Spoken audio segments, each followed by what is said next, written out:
tendendo a um aspecto mais realista, né? Vão para uma praça ou dentro de um shopping, sentem e comecem a desenhar as pessoas em torno de vocês. Considerando o retrato, o ideal é que seja um estudo de uma cabeça. Para fazer isso, interessante é participar de sessões de modelo vivo e pintar a cabeça dos modelos vivos, ou desenhar a cabeça dos modelos vivos. Do natural, em espaços mais abertos, vocês podem fazer o desenho do corpo de pessoas em praças de alimentação do shopping, em praças ao ar livre, na praia. Você pode acabar trabalhando, né, o olhar e a capacidade de percepção do corpo humano dentro de um desenho rápido e conciso. Vocês aproveitar esses momentos para ter, né, uma forma de pensar e de desenhar mais intensa e mais rápida. E o Sargent fazia muito isso. Uma forma de vocês aperfeiçoarem o trabalho de pintura também é o estudo do desenho. E dentro desse estudo, de uma forma mais detalhada, vocês estudarem a arte do retrato. Fazerem cursos de retratos, de desenhos de retratos, de estudos de anatomia, fazer estudos de crânio, o estudo muscular da cabeça das pessoas. Baixem fotos na internet, aproveitem o Google, as ferramentas que vocês têm e vejam imagens da cabeça, da estrutura muscular da cabeça, a estrutura óssea da cabeça, que é o crânio, e façam estudos. Isso tudo ele está por baixo da cabeça de cada pessoa. Vocês vão entender, né? Depois de inúmeros estudos, vocês vão acabar criando, né, uma memória visual e vão começar a absorver e entender como que é a cabeça das pessoas e como isso transparece na imagem que a gente está olhando.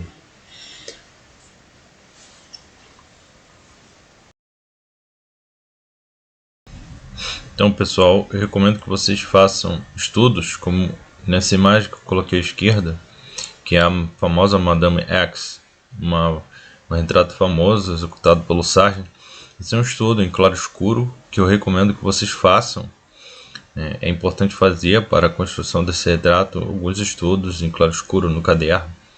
Como eu falei antes, ou provavelmente vou falar várias vezes, realizar estudos de anatomia, de claro escuro, de posição, de angulação da cabeça, tudo antes de começar a pintura.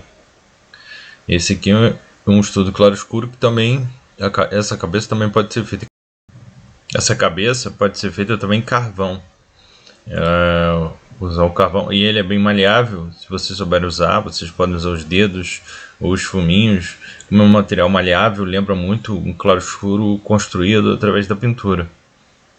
Da mesma forma que a tinta é maleável, né, e demora um certo tempo para secar, a tinta a óleo.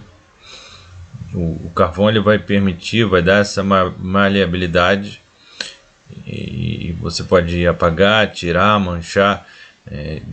Dentro desse aspecto do Sargent você consegue efeitos similares pensando o claro escuro. Esse estudo que eu botei do lado esquerdo também não é exatamente esse que eu estou pintando, mas é um estudo da cabeça. Esse estudo ele ajuda, né? A gente já passa a ter algumas informações da cabeça, da barba, através da mancha, do grafite, como nesse caso eu fiz. Você já consegue, com esfuminho ou com o dedo, você consegue criar algumas representações da face dele, possibilidades para aplicar na própria pintura. Então, algumas escolhas e possibilidades já vão sendo definidas no estudo e podendo ser aplicadas na pintura. As possibilidades são basicamente a possibilidade de um recorte linear ou difumado, as feições do rosto dele, o posicionamento da cabeça, né, as questões relacionadas à composição linear, né, as direções já estão definidas no desenho, a estrutura óssea da cabeça também ele já tem umas boas informações para se aplicar na pintura.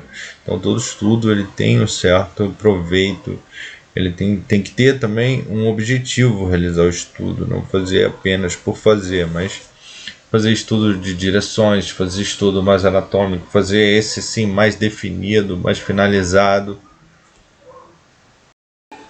fazer um estudo também focando mais em questão do claro-escuro. Tu vê que nesse estudo eu não trabalhei tanto claro-escuro no fundo, vê que eu foquei muito mais na anatomia, no rosto, no desenho que o rosto dele me revela, do que necessariamente um claro-escuro que eu iria aplicar sobre a pintura. Obviamente esse estudo não é um estudo relacionado a essa pintura em si, mas é um possível estudo que é recomendável que todos façam. Você já vai absorvendo informações antes de executar a pintura e vai, de certa forma, memorizando eles. Você pode fazer anotações também e você vai absorvendo coisas que você poderia aplicar ou não na pintura através do desenho. E colocando esse desenho do lado da pintura, você também pode usar ele e usar essas informações, né? Você absorve as informações, elas ficam ali no desenho e você coloca do lado da pintura e continua absorvendo e olhando questões que possam ser aprimoradas, aplicadas em relacionadas à anatomia, às direções do rosto, a forma da cabeça dele, o formato da boca, do nariz e como você poderia representar melhor o seu retratado, né? Nesse caso o John Singer Sargent. Uma forma de praticar bastante esse processo de pintura do Sargent de uma forma simples e barata é vocês comprarem terem os seus carnês de voyages, então os seus cadernos de viagens, muito utilizado pelos artistas, em que eles carregam e usam esses carnês de voyage no bolso, às vezes tamanho A6 ou A5, no bolso da calça, da bermuda, e com essa facilidade carregando esses materiais para todo lugar que eles fossem, a qualquer momento que eles pudessem ou vissem algo interessante, eles poderiam fazer anotações nesses carnês de voyage ou fazer rabiscos de possíveis telas de ideias para pinturas. E como o Sargent era um artista que trabalhava muito a observação do natural, ele necessitava desse apuro técnico. Uma forma de trabalhar isso é usar o carnê de voyage no dia a dia. Pegar o carnê de voyage e sacar ele no shopping, numa praça, numa paisagem, vista do natural, e tentar reproduzir isso num curto espaço de tempo, provavelmente 30 minutos, uma hora, depende. Se vocês podem fazer desenhos de objetos, luminárias das padarias, pequenos ângulos de padarias, de shoppings, de lojas, algo que interesse a visão de vocês, né? Pessoas sentadas em parques, fazer desenhos natural de pessoas não muito grandes, né? Em tamanho A5, A6, vocês conseguem fazer um desenho pequeno, mas que tem as suas informações principais do corpo humano. Você consegue fazer pequenos desenhos de cabeças de pessoas do natural. E sendo pessoas vistas no natural, você não sabe quando elas vão realizar um movimento, elas vão sair da pose. Então é um trabalho que naturalmente necessita ser feito rápido e de forma concisa e precisa. É um bom treino realizar esse tipo de desenho. Um desenho que também pode ser feito rápido e não vai causar tanto problema é realizar o desenho de estátuas das praças públicas, monumentos, objetos que não tenham movimento como pessoas, né? Ou fazer desenhos de paisagens do natural no caderno, ou até mesmo aquarelas, representar a realidade de vocês com aquarelas. Hoje já existem cadernos pequenos de aquarela em tamanho A5, A6, A4. Vocês conseguem carregar o material. Vocês podem guardar em copos fechados que sejam hermeticamente fechados, que não permitam vazar, ou garrafinhas de água. Vocês carregam a garrafa de água para poder ter a água, e todo o material de aquarela cabe tranquilamente dentro de uma mochila, pincéis, paletas, um pequeno potinho de tintas, né, de marca. Você consegue, uma mais básica que tem é a Pentel, né, Ou vocês podem comprar os tubos separados em grandes papelarias. Hoje, com o processo de compra online, vocês conseguem achar a cor que vocês querem. A marca de maior qualidade de aquarela, acredito que seja a Winsor & Newton. Vale a pena comprar 1 ou 2 tubos, não muita coisa. E vocês usem a paleta completa da Pentel, 12 a 24 cores de aquarela, muito mais que o suficiente. E talvez cadernos em A4, né, para fazer a aquarela. Prendam com fita adesiva lateral das folhas utilizadas em todas as outras folhas, para ela ficar bem presa e não sofrer tanta influência da água.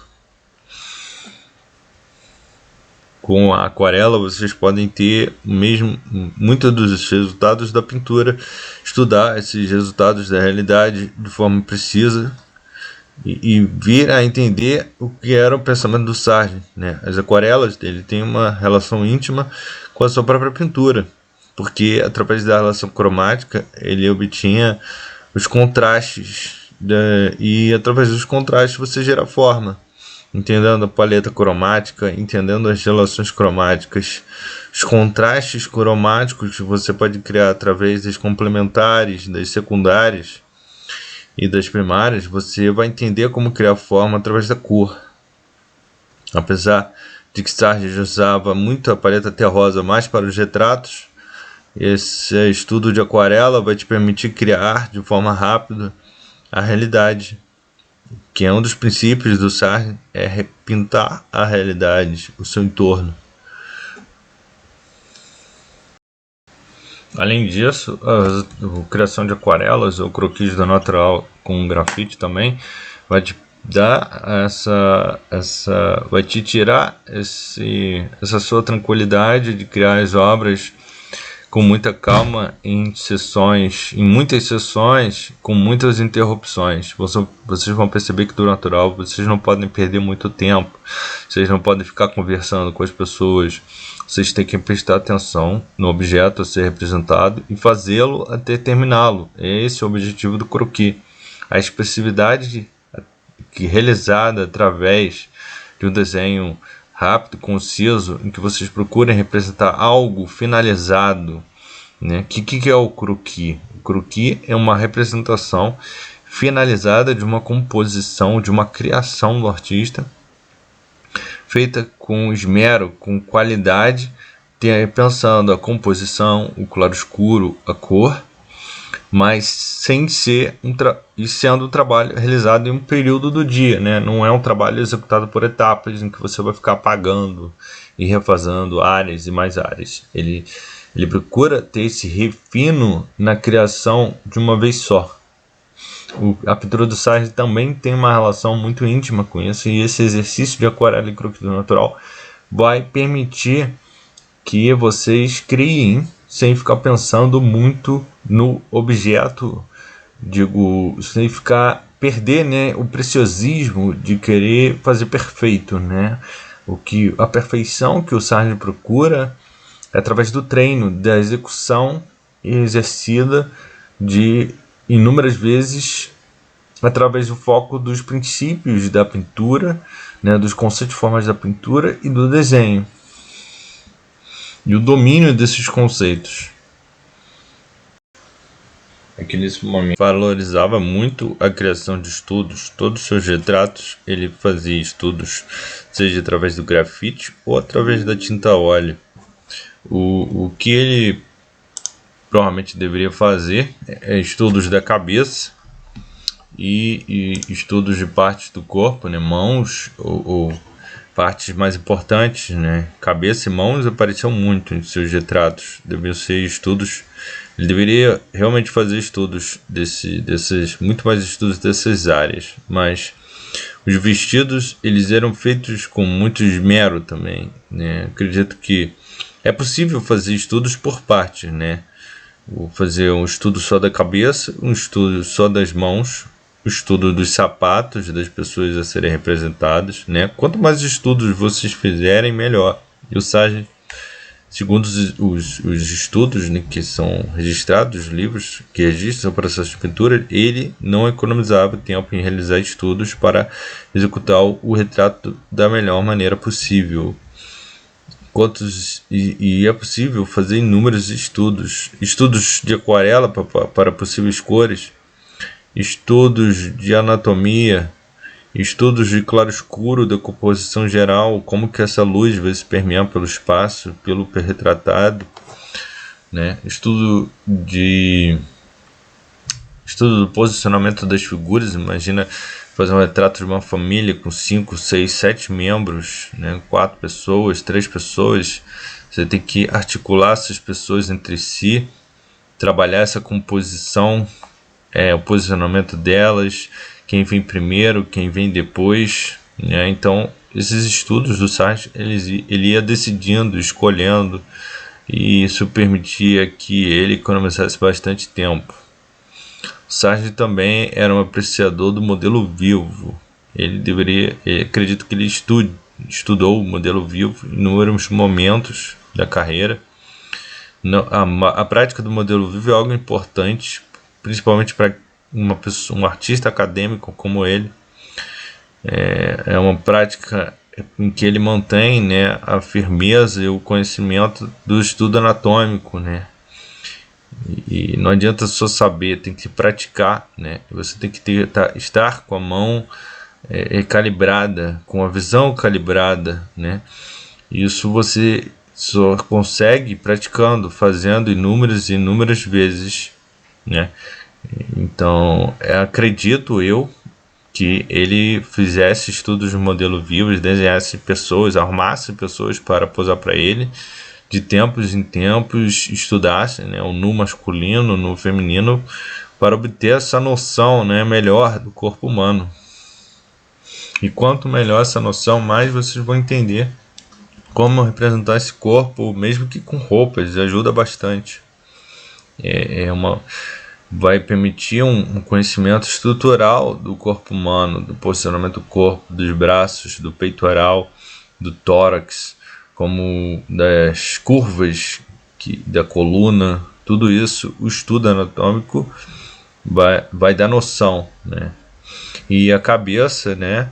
Entender os ossos, o formato desses ossos, as cartilagens, como que eles se posicionam, o crânio. Tudo isso dá uma noção, em geral, muito mais precisa, que vai estar presente ali por baixo, né, da pintura. De uma forma ou de outra, esse conhecimento ele é aplicado sobre a pintura.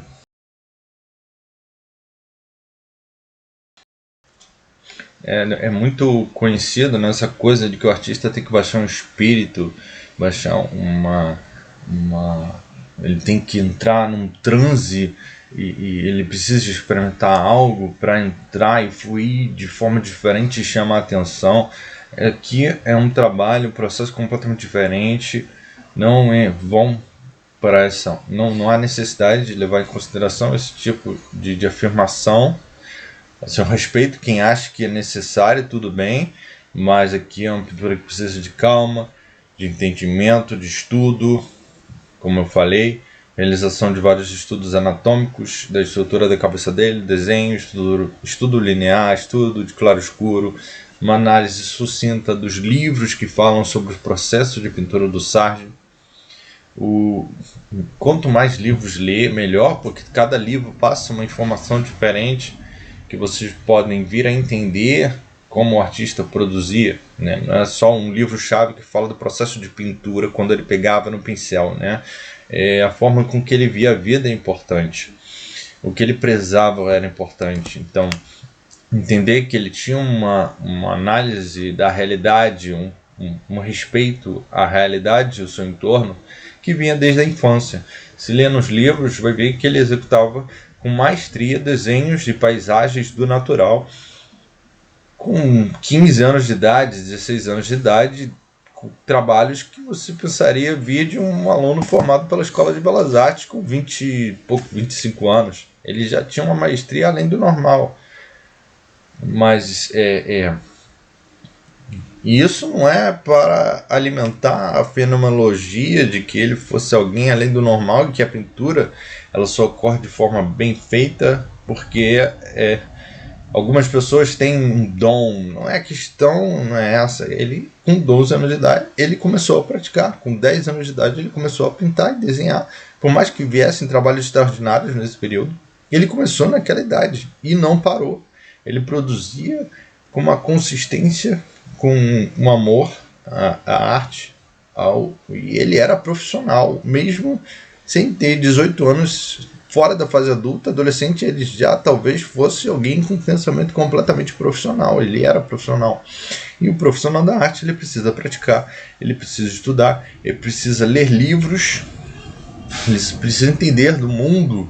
Ele estudava outros artistas com afinco, como Velázquez, Van Hals, talvez Vermeer, né, grandes retratistas, né? Ele estudava com afinco e levava a sério esses estudos. É um artista que executou inúmeros estudos para chegar onde chegou. Então, não é uma coisa fenomenológica, que vá para a fenomenologia, né? Fenomenológica. Aqui é uma concretude, a execução desse estudo é a concretude de inúmeros outros estudos do Sargent, né? Então, para mim, foi a concretude de inúmeras leituras e estudos que eu fiz pensando o processo de pintura do Sargent. Existe todo esse estudo, né?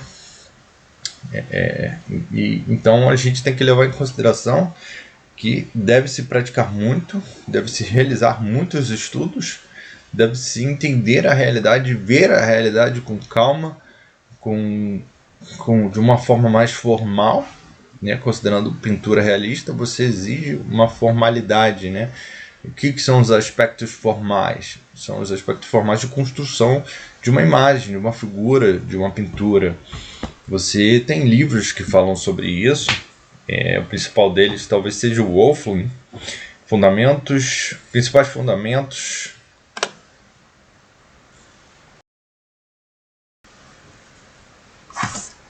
O que o Wolfling é, né? Qual o livro do Wolfling? Wolfling, Heinrich Wolfling, Conceitos Fundamentais da História da Arte, né? O que é esse livro?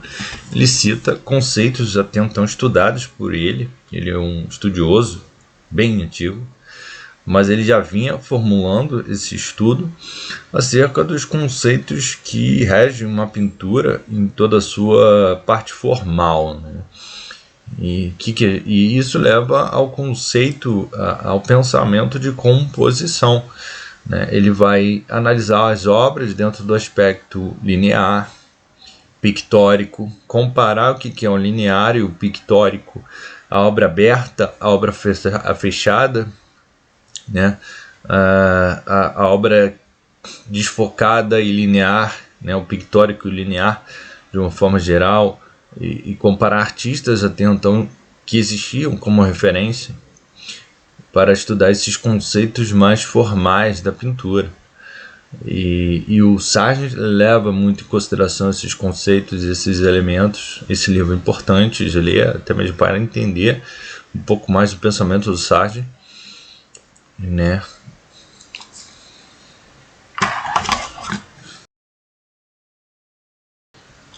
Os principais aspectos citados por Wolfling no seu livro poderia ser o linear e o pictórico, como eu afirmei, o plano e a profundidade, forma fechada e forma aberta, pluralidade e unidade, clareza e obscuridade, né? Então ele separou seu livro nesses capítulos e vocês vão entender muito dessa parte formal através desse livro. Até mesmo pensando num conceito mais de compor, de composição.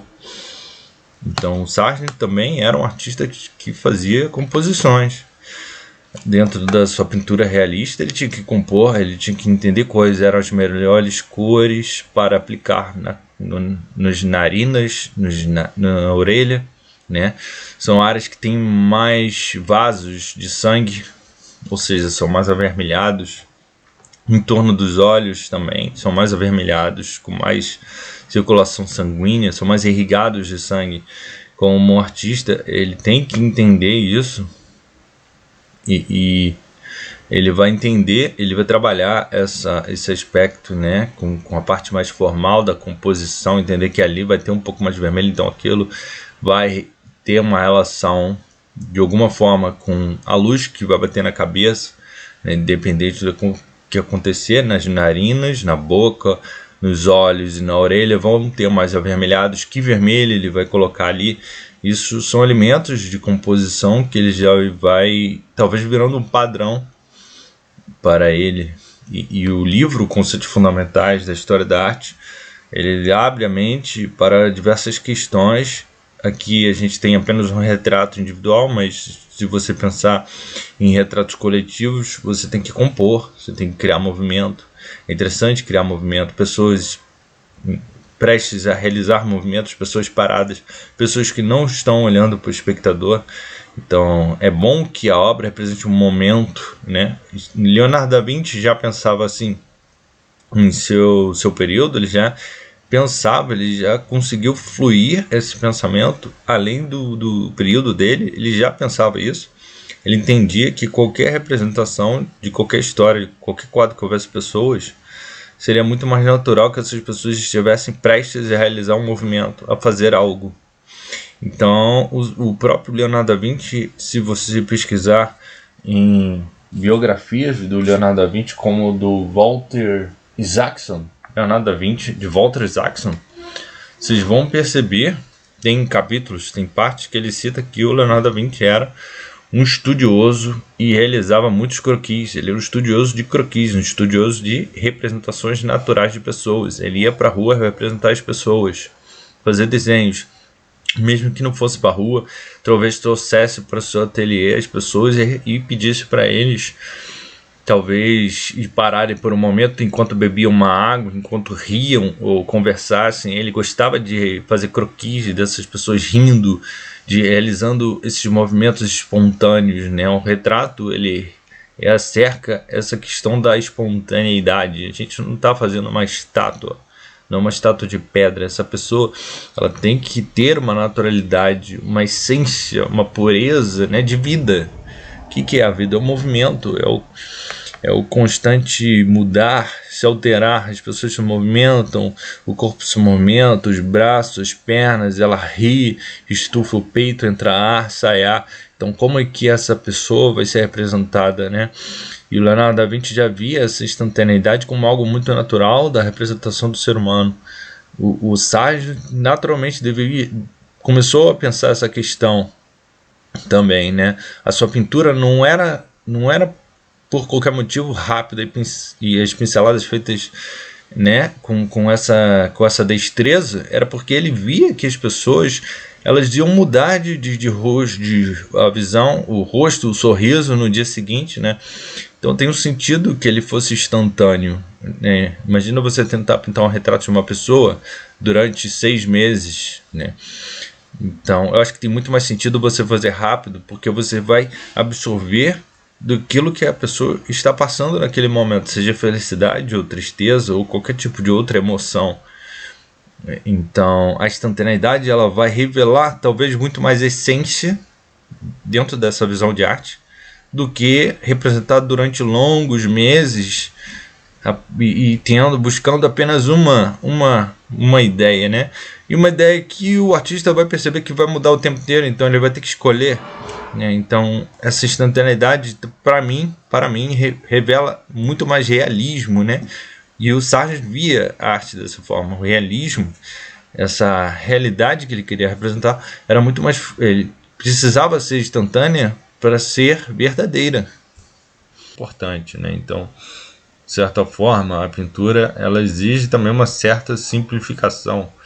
A gente acha que a pintura do Sargent é algo extremamente complexo, que envolve uma série de coisas, materiais, médios diferentes. Realmente tem toda uma ciência para poder chegar a um processo de pintura mais próximo dele. Mas isso não é uma regra, né? Qualquer um pode fazer um estudo e chegar bem próximo do processo de pintura dele. Depende do olhar, da experiência, da capacidade técnica de cada um. Isso é uma questão muito particular. Não existe uma regra que a gente possa estabelecer para pintar, porque aqui a gente está estabelecendo um processo, um estudo do processo, né? É uma análise investigativa do processo de pintura de alguém que já morreu. Então a gente não tem como conversar com essa pessoa, apesar de todos os registros e falas dele ainda reservadas, né, com certa importância em livros, mas ele não está vivo, as informações dele não são passadas diretamente para a gente. Então há buracos, né, há vazios, há incertezas. É natural que ocorra isso, da mesma forma que estudar, né, o Sargent, ele não é tão antigo quanto Rembrandt, mas Rembrandt também é difícil achar informações sobre o seu processo de pintura, mas há inúmeros artistas que estudam, há inúmeros outros artistas que deixaram registros de informações, né? Então exige uma pesquisa, uma investigação, pesquisar, usar as ferramentas que a gente tem em mão, né? O Google, pesquisar no YouTube outros artistas que estudam, que consigam bons resultados, estudar o processo, analisar esses processos de pintura de outros artistas pelo YouTube, pelo Instagram, pelas páginas sociais, usar as ferramentas que nós temos hoje em dia, né? Antigamente os artistas eles tinham que visitar os ateliês das outras pessoas, fazer espécies de residências, como hoje muitas instituições pagam para artistas poderem explorar sua pesquisa com residência em outros lugares. Os artistas antigos também faziam residências. Alguns artistas da antiga Escola Nacional de Belas Artes eram premiados com estas residências, porque exige uma quantidade de dinheiro considerável para você ter uma boa estadia, com materiais e possibilidade de comprar telas por determinado tempo, né, de sobrevivência em locais que você não conhece. Artistas antigos da antiga Escola Nacional de Belas Artes, eles recebiam premiações. Os melhores, né, que eram premiados nos antigos salões de belas artes do Brasil, eles eram premiados para estudar fora do Brasil, para ir para ateliês de grandes artistas da Europa, da Itália, da Espanha, da França, né, do grande centro que ainda era a Europa, como um grande centro artístico, né? Hoje a arte já está mais difundida, espalhada. Você já tem grandes centros de artes que têm suas próprias naturezas, né, suas próprias essências, sua própria história. Mas antigamente os artistas eles tinham mais dificuldade para conseguir esses fundos apenas através de premiações, né? Os estudos eram feitos diretamente com os artistas, né? Hoje a gente já consegue ver vídeos da produção de outros artistas que eles compartilham, que fazem. Então aqui vai essa dica: aproveitem o Instagram, aproveitem o YouTube para ver vídeos de outros artistas, o processo desses artistas, pesquisem sobre o Sargent, outros estudos de outros artistas, que o estudo é algo que vocês vão acumulando, né, o conhecimento, e vocês vão aprendendo, vão entendendo, né, alguma coisa de algum outro artista pode agregar a toda essa experiência, todo esse estudo, toda essa análise que eu fiz também aqui. E tudo isso vai alimentando, né? É um estudo coletivo, vai alimentando de uma forma coletiva essa busca pelo conhecimento da pintura do Sargent, que ele deixou esse conhecimento, a gente tem que saber buscar esse conhecimento.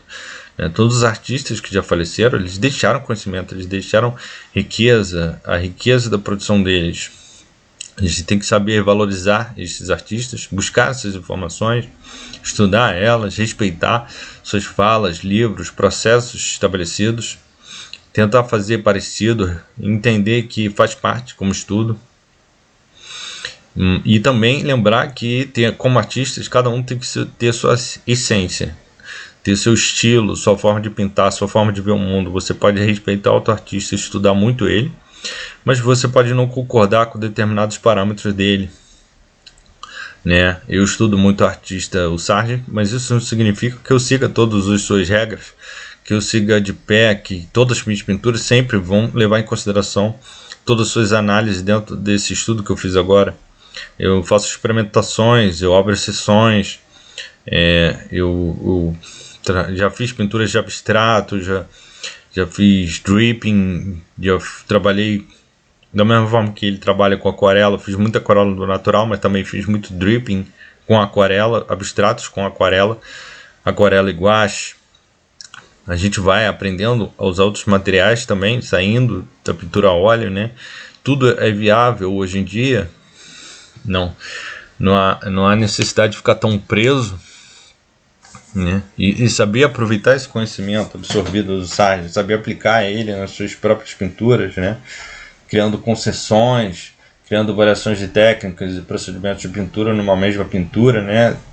Isso tudo é válido, é muito importante, né? Você estudar os diferentes processos e, quem sabe, aplicar esses diferentes processos de pintura em uma pintura só, né? Uma questão talvez mais eclética, e você vai criando variações que são da sua natureza, né? E isso pode ser bem interessante, até mesmo para os dias de hoje, né? Você vai criando inovações de estilos próprios, questões diferentes, né? Aqui a gente tem um processo de pintura realista, mas eu incentivo também que experimentem. Você pode fazer contraste dessa pintura com outros estilos de pintura, o abstrato, o minimalismo, o concretismo, o expressionismo abstrato, tudo é válido, né? Aproveitar esse procedimento de pintura com outros procedimentos de pinturas mais soltos, mais expressivos, né? O dripping também, o abstracionismo geométrico. Você tem toda uma série de abstracionismos desenvolvidos na história, e aproveitar, né, esse conhecimento da mesma forma que o processo de pintura do Sargent, aproveitar tudo que foi produzido pelos outros artistas anteriormente, o pop art, né? Aqui é um estudo mais tradicional, mas a gente tem que entender que esse estilo de vida do Sargent, desse momento que ele viveu, né? Hoje nós temos poucas escolas espalhadas pelo mundo estudando esse processo de pintura, né? Então saibam abrir sessões, até porque essas são imagens que são reproduzidas infinitamente. Não há necessidade de que ele tenha uma cópia. Você pode comprar um livro do Sargent e tem a imagem da obra. São fundamentos, né? São resultados que temos que buscar, né? A gente tem que manter em mente, o estudo do processo, o estudo do artista, como ele pensava a realidade, o que ele estudou para chegar a ser um grande artista. Ele estudou muito anatomia, então estuda a anatomia da cabeça, o crânio, a anatomia do corpo humano. Isso vai te dar um desenho estrutural muito mais forte, que vai interferir realmente na qualidade da sua pintura. Estudar o claro escuro de retratos, como fazer um claro escuro em retratos, fazer um curso para melhorar isso, vai te levar a uma pintura de excelência próxima do Sargent, porque você já está pensando igual a ele, você não está buscando fazer uma imagem idêntica à que ele produziu. São coisas completamente distintas. Bom lembrar e recomendar a vocês que estão vendo o vídeo que é bom sempre fazer estudos de tempos em tempos, produzir, procurar estudar e entender a forma de pintar de artistas. É uma forma de aprendizado, não tem desmerecimento nenhum nisso, pelo contrário, principalmente se você é um artista que preza por uma pintura mais acadêmica, mais realista, como a pintura do Sargent. O processo de realizar estudos de obras de outros artistas é um processo de crescimento, de aprendizado. Como eu falei, entender que o estudo e a cópia são coisas completamente distintas. Fiquem completamente tranquilos em relação a isso. Entendendo o que é a essência de uma cópia e o que é a essência do estudo, basta fazer os estudos tranquilos, sem arrependimento, buscar ter esse resultado final, entender como chegar a esse resultado final da obra dos grandes artistas, aproveitar essa excelência que eles deixaram para a gente tem que agradecer que existam grandes artistas em relação a buscar pintar e ter essa excelência, essa qualidade técnica, esse entendimento da pintura igual a eles. Temos que buscar também ser igual a eles ou tão bons quanto eles. Não há motivo absolutamente nenhum em depreciar alguém que estuda grandes artistas, que realiza pinturas e estudos. É completamente normal e natural realizar estudos de obras de grandes artistas de tempos em tempos, ter a nossa produção original, mas também estudar à vontade, de acordo com a necessidade ou a vontade do artista, e considerando que aqui a gente está falando da vida dos artistas. Muitas coisas são momentâneas e de momentos, então o artista está com vontade de estudar, de realizar estudos de obras de alguns retratistas, ou natureza mortas, ou paisagens. Faça, não abra mão, não pense que é algo desmerecedor estudar dentro desse processo mais acadêmico, seja um artista mais acadêmico ou não, tentar entender como o artista produziu. Produzindo também uma obra do artista é completamente normal. Também recomendo que realizem releituras. Então tentem dar uma utilidade a esse estudo. Vocês podem fazer o estudo da obra do artista e criar uma releitura dela, aproveitando a obra e dando um toque final seu. É viável e até interessante, caso o artista ache que vai ficar preso a um estudo de um artista do passado, ou um processo de pintura que ele quis aprender, mas que acha que vai gerar uma obra que não vai lhe dar, não vai gerar interesse, né, seja do público, ou acha que não vai gerar, né, não vai ter utilidade, né, vai ficar guardado em casa. Não, pegue a obra e gere uma releitura dela, crie uma modificação, altere a obra, dê um toque final seu, do seu jeito de pintar. Você vai ter aprendido todo o processo executando a pintura, e o resultado final vai ser diferente. Qualquer tipo de alteração que você gerar sobre a imagem depois de realizar o estudo vai gerar uma obra que pode se enquadrar como uma releitura, mas vai ser uma releitura realizada por você. Da mesma forma que, se for um estudo realizado por você, também não há desméritos.